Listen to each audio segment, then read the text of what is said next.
G'day whisky lovers, welcome to the Hard Malt channel. My name's Tim, and today I'm going to be reviewing possibly one of my favourite bottles that I have in the cabinet at the moment. This one often sits right up the top front centre.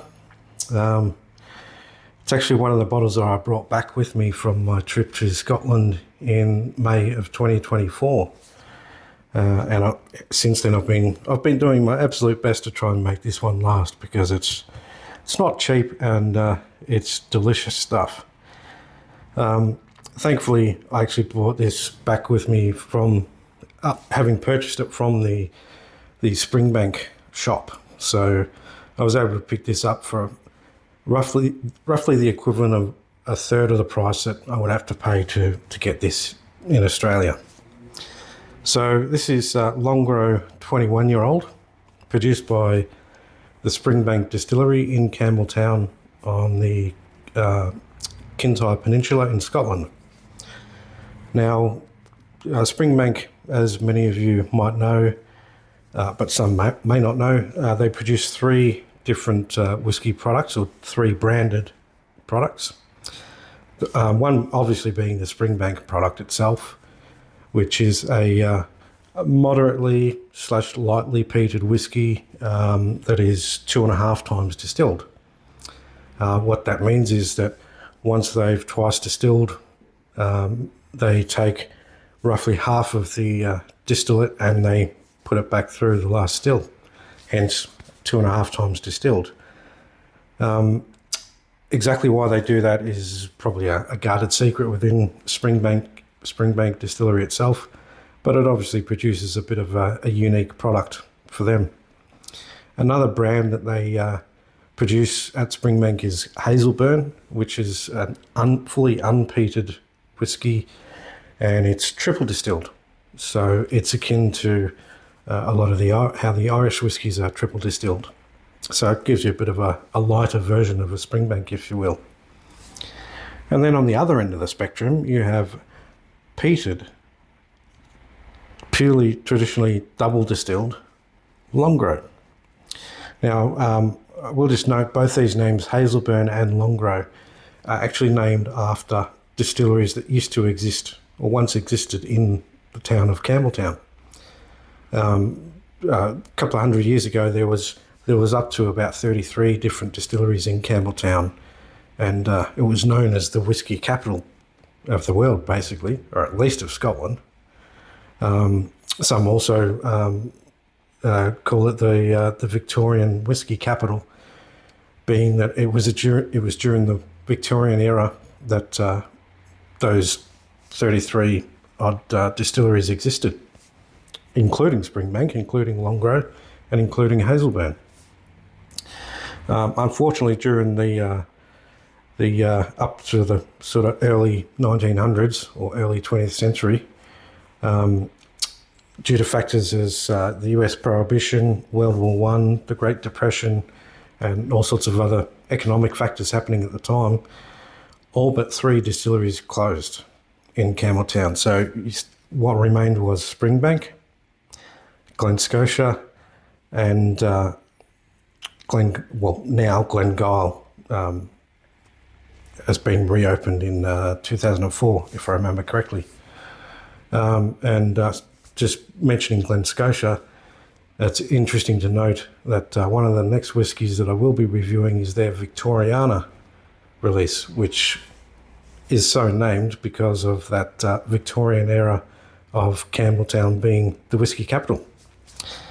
So there, just a little bit of history for you there on the Campbelltown region. Now, I've had this sitting in the glass for a little while because it's 21 years old. It needs a little bit of time to breathe, and as soon as I've just taken that lid off there, I'm already smiling because I know what I'm getting here. Oh, so rich on the nose. Caramels, there's some dried fruits in there as well. Some light smoke. It's 21 years old, so any smoke is going to be quite tempered by this age. But there's still a bit there. Bit of maritime, sort of salty character. It's got that real...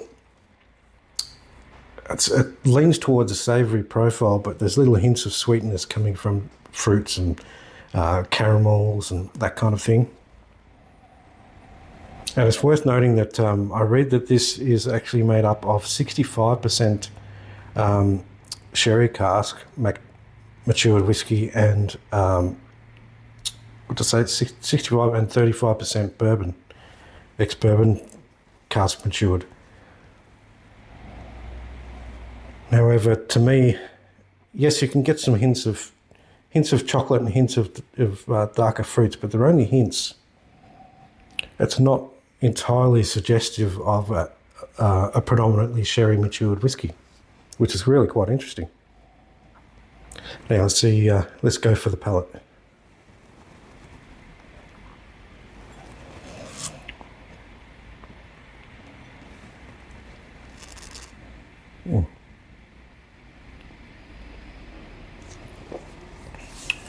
Oh, delicious.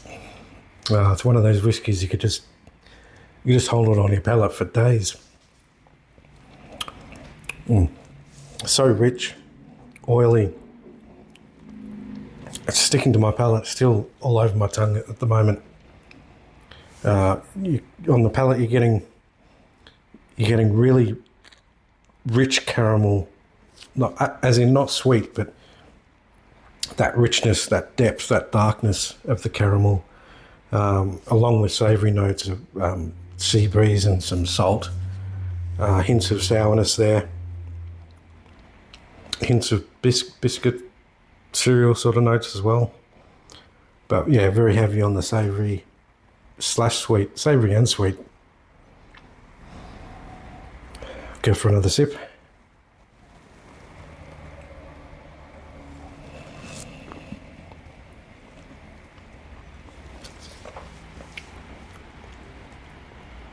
There's more lighter fruits. Oh, there's that biscuit note again.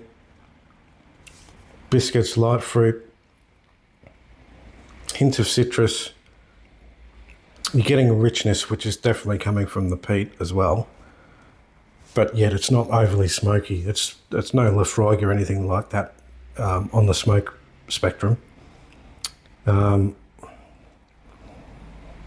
it's got that Campbelltown funk that people describe it. It's a delicious whiskey. It's still just sitting on the finish there. Really savoury, hints of wisps of smoke on the finish there. And it makes you want to have another sip, but it also makes you want to just sit with it for hours too. Really delicious whiskey.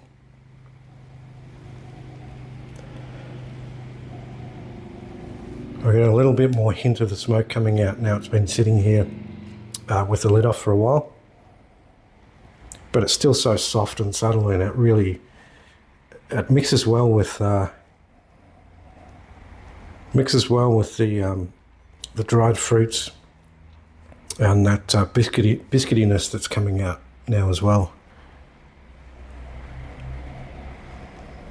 Such a delicious, smooth whiskey, and it keeps changing every sip that you take. This Longrow 21. And for reference, this one was bottled on, where are we? Sometimes hard to see these things. Here it is, the 18th of October 23. So this is a 2023 release. I don't think they release this every year because they don't always have the stocks to put a 21-year-old Longrow together. They don't always have the stocks to put enough Springbank together, to be honest. It's very hard to get a Springbank here in Australia. It's even harder to get a Longrow, so that's why I took this one back with me from my Scotland trip.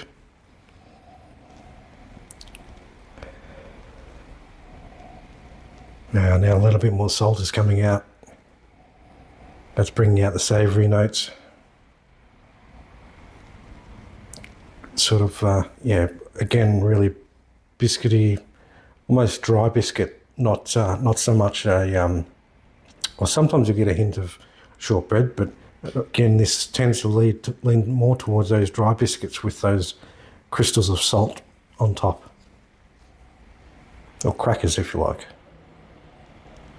along with perhaps a little bit of apricot jam on the biscuit.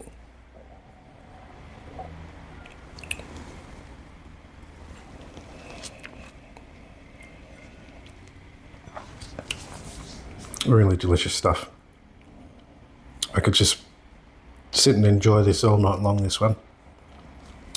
Taking tiny little sips.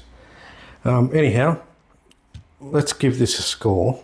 I said it was one of my favourites in the cabinet at the moment. So it's probably going to be a pretty good score. I mean, it's from Springbank. It's unchill filtered natural colour, and it's excellent stuff. So I'm going to give this an 87 out of 100. That's a pretty decent score, and it's well deserving of it. It's just excellent quality whiskey. The other thing to mention at Springbank is they do everything in-house, from barley to bottle, sorry. They malt their own barley, they kiln it, obviously using peat for some of it, and all the way through to maturation and bottling. They bottle in-house as well, so hence why their volumes are not as large as what we would like, but it is what it is, and it is an excellent product. So there you have it, guys. 87 out of 100 for Longrow 21, and that is the 2023 release for reference. So until the next video, guys, I'm just going to enjoy this one, and I'll see you in the next review. Slán de bhá.